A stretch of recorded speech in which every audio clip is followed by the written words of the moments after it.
Programme में वापस खुश आमदीद। अभी हमने देखा कि तारीख़ी तनाजुर में कि लैटिन अमेरिका में अमरीका क्या करता रहा है। थोड़ा वापस वेनेज़ुएला पे फोकस करते हैं कि ये जो हालात हुए पिछले 2-4 दिन में, वहाँ पे अंदर उनके क्या मुहर्रिकात थे। जो सवालात मैंने देखे हैं, काफ़ी लोग पूछ रहे हैं। एक तो ये कि इतनी बड़ी कार्रवाई कर ली अमरीका ने, वेनेज़ुएला की अपनी फ़ौज कहाँ थी, क्या कर रही थी, उन्होंने रेजिस्ट क्यों नहीं किया। दूसरा ये भी कि हमें ये भी जहन में रखना होगा कि मदोरो साहब जो इस वजारे के विक्टिम हैं, नज़र आ रहे हैं, उनका अपना क्या माजी है, वहाँ की सियासत में उनका क्या रोल रहा है। और आखिरी सवाल ये जो पहले ज़रा ने भी बात की, क्या ये सब तेल का खेल है। तो मुख्तसरन मैं चाह रहा था कि मैं इस पे बात कर लूँ। अब मैं कभी ये नहीं कहूँगा कि मैं वेनेजुएला को वेनेजुएलन से बेहतर जानता हूँ, लेकिन मुझे इत्तेफाक हुआ बीबीसी वाले ज़माने में वहाँ जाने का, कराकस जाने का, वहाँ पे लोगों से मिलने का। और ये वो ज़माना है जब वहाँ पे उगो शावेज़ की हुकूमत थी। वो बहुत ही वहाँ के पॉपुलर लीडर थे। उनका एक री इलेक्शन हो रहा था। मुझे समझ नहीं आया बीबीसी ने क्यों भेजा, क्योंकि वहाँ पे वो इलेक्शन उस तरह का तो होता नहीं है। लेकिन एक अच्छा तजुर्बा रहा है समझने का कि वहाँ पे जो पॉपुलैरिटी है, यहाँ पे हम बात करते हैं ना बार बार पॉपुलिस्ट लीडर्स की, वो कैसे पैन आउट करती है। तो वहाँ पे हमने ये देखा कि उगो शावेज़ जो हैं, ज़ाहिर है वो 90s में उन्होंने कोशिश की पहले तो ज़बरदस्ती इक़्तिदार पे कब्ज़ा करने की, लेकिन कामयाब नहीं हुए। इवेंचुअली जब 1999 में आए तो उसके बाद वो इक़्तिदार पे अपनी गिरफ्त मजबूत करते गए।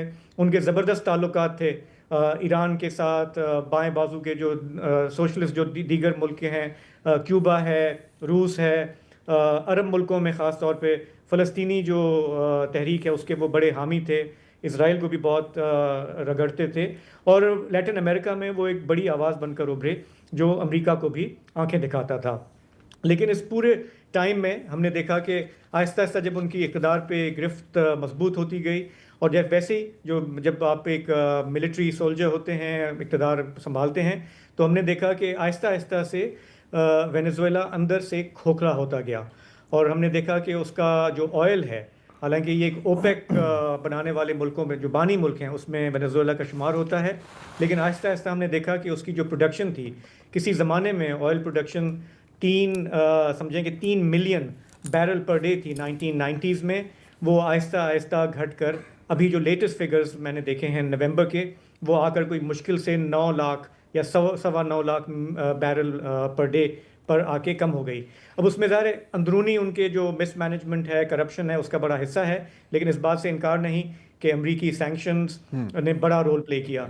तो किसी ज़माने में वहाँ पे अमरीका वहाँ से तेल निकालता था, लेकिन जब ने वहाँ से एग्ज़िट किया तो चीन सबसे बड़ा उनका जो पार्टनर है वो बन के उभरा। वहाँ से जो क्रूड ऑयल है वेनेज़ुएला का जो हैवी ऑयल समझा जाता है, चीन उसे लेता गया। और आज हम ये जानते हैं कि जो सबसे बड़ा कर्ज है वेनेज़ुएला पे वो चीन का है, और वो कोई 10 बिलियन डॉलर्स का है। साथ ही रूस के साथ बहुत ही करीबी मरासिम रहे।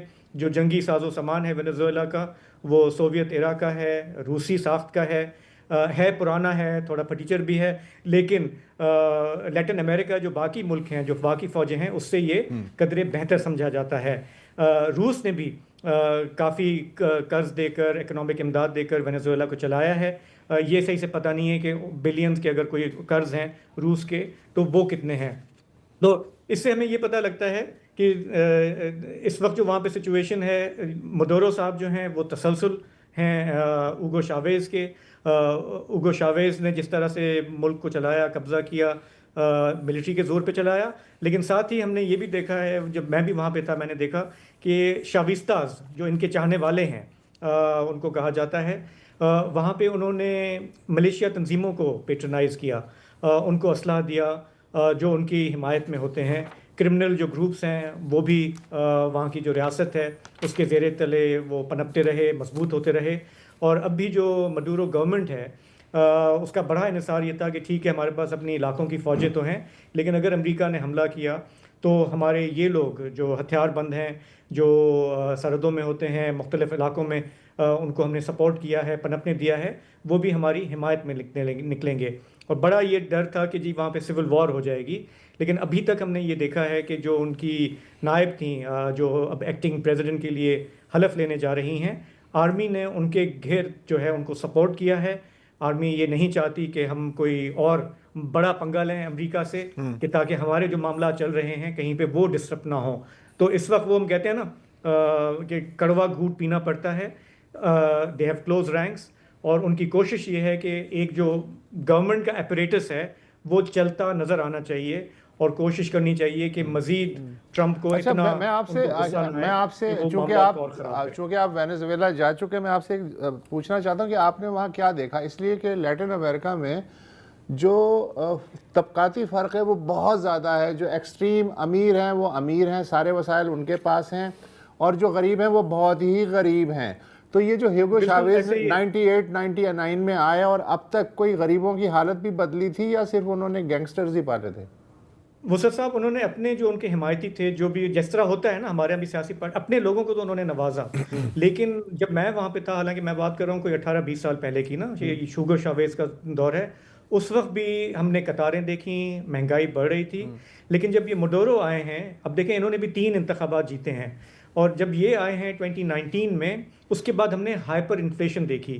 ایک ایسا ملک جو تیل سے مالا مال ہے, گیس ہے, گولڈ ہے, کاپر ہے, لیکن اس کا انفراسٹرکچر تباہ ہے, وہ اس کو سیل نہیں کر سکتا, وہ اس سے فائدہ نہیں اٹھا سکتا, اور اندرونی کرپشن اور بد انتظامی اتنی کہ یہ جو طبقاتی فرق ہے یہ اتنا بڑھ گیا کہ کہتے ہیں کہ کوئی 8 ملین وینیزویلنز نے ان حالیہ یہ جو برس ہیں اس میں ملک چھوڑا ہے, اور وہ وہاں سے جانے پہ مجبور ہوئے ہیں. تو وہ جو ایلیٹ کیپچر کی بات ہم یہاں پہ بھی کرتے ہیں, Venezuela is also a case study کہ وہ اندرونی معاملات کی وجہ سے کیسے خراب ہوا. امریکہ کا ظاہر ہے کہ اس میں سب سے بڑا ہاتھ ہے. اچھا, اب اس میں ہمیں یہ دیکھنا ہوگا کہ کیا یہ واقعی رجیم چینج ہے یا یہ صرف ایک پریزیڈنٹ کو چینج کیا گیا ہے. مجھے تو لگ رہا ہے کہ بیانات بڑے سخت آئیں گے, لیکن مجھے لگ رہا ہے کہ everybody has to fall in line, کیونکہ دیکھیں وینیزویلا کی فوج جتنی بھی اچھی ہے باقی لطینی امریکن ممالک سے اگر ہم اس کو کمپیئر کریں, امریکہ کے سامنے تو ہاتھی اور چونٹی کی لڑائی ہے نا یار. یو کی ناٹ فائٹ دیم کنونشنلی. یہ ملیشیاز اس وقت کام آتے ہیں اگر بوٹس آن دا گراؤنڈ ہے, اور میرا خیال ایک چیز جو امریکہ نے سیکھ لی ہے کہ ہمیں بوٹس آن دا گراؤنڈ کی ضرورت ہی نہیں ہے. وہاں پر نقصان ہے, وہاں پر خرچہ ہے, اور ٹرمپ کو خرچہ اس طرح کا فضول خرچی نہیں پسند, رائٹ. اب اگین آپ نے چاہیے just to very quickly answer, جس طرح آپ نے کہا کہ رجیم چینج ہے, دیکھیں جو ایکٹنگ پریزیڈنٹ ہیں یہ ڈولیسی روڈریگوز, یہ رائٹ ہینڈ ہیں مڈورو کی, اور اسی لیے آج جو دھمکی دی ہے ٹرمپ نے وہ یہ ہے کہ اگر آپ سیدھی نہیں ہوگی, جو ہم ڈیمانڈ کر رہے ہیں وہ آپ نہیں کرو گی, تو آپ کا حشر ان سے بھی برا ہوگا. سو اب ان کو بس ایک انسینٹیو ہے کہ آپ جو ہم کہہ رہے ہیں آپ کریں, ورنہ پھر ہم مزید بھی کریں گے. ہاں دیکھیں ایک بات تو کلیئر ہے کہ نیکسٹ ٹارگٹ کیوبا ہے 100%, بیکاز مارکو روبیو جو ہیں وہ بھی انہی کیوبنز کی اولاد ہیں جو وہاں سے بھاگ کے گئے. 98 تک جو ہے 3 امریکن کمپنیز جو ہیں وہ وینیزویلا کا تیل نکال رہی تھیں, اب وہ آیا ہی چاہتی ہیں کسی دن دوبارہ. ہاں, اور مجھے جو اس بات کی خوشی ہے, ویسے اس میں کوئی خوش ہونے کی بات ہے نہیں, وہ ہے کہ وہ جو ہماری جو مریا کورینا مچاڈو صاحبہ ہیں, نوبل پرائز ونر, جو ہر اسٹیٹمنٹ میں بڑی مسکرا کے کہتی تھی کہ جی میں تو, آپ بے شک بمباری کریں, ہمیں آزادی چاہیے, اور جیسے ہی میں اقتدار میں آؤں گی تمام تیل آپ کا ہے سر, میں پرائیویٹائز کر دوں گی, آپ ہی چلائیں, اور میرا پہلا کام ہوگا کہ وینیزویلا کی ایمبیسی اسرائیل میں جو ہے نا اس کو میں جیروسلم شفٹ کروں. مجھے تو اسرائیل سے بے حد پیار ہے. تو ہم سب سمجھ رہے تھے کہ کوئی بھی نئی حکومت آئے گی, اور مچاڈو صاحبہ خود بھی یہ سمجھ رہی ہوں گی یقیناً کہ میں ہی آؤں گی. ابھی واشنگٹن پوسٹ رپورٹ کر رہا ہے کہ ٹرمپ سے کسی یہ اس کی جو آفیشلز ہیں انہوں نے پوچھا کہ سر اس کے بارے میں کیا خیال ہے, اس نے کہا کہ نہیں یہ بڑی خراب عورت ہے. جب اس کو نوبل پرائز ملی تھی تو اس کو یوں مطلب ان کے منہ پہ مارنا چاہیے تھا, اور کہا تھا کہ اگر کوئی نوبل پرائز کا حقدار ہے تو وہ ٹرمپ ہے, میں ریجیکٹ کر رہی ہوں. تو یہ بھی ہوتا ہے. ایک وقفہ لیتے ہیں اور پھر دیکھتے ہیں کہ روس, چین اور باقی دنیا پر اس کا کیا امپیکٹ پڑ سکتا ہے.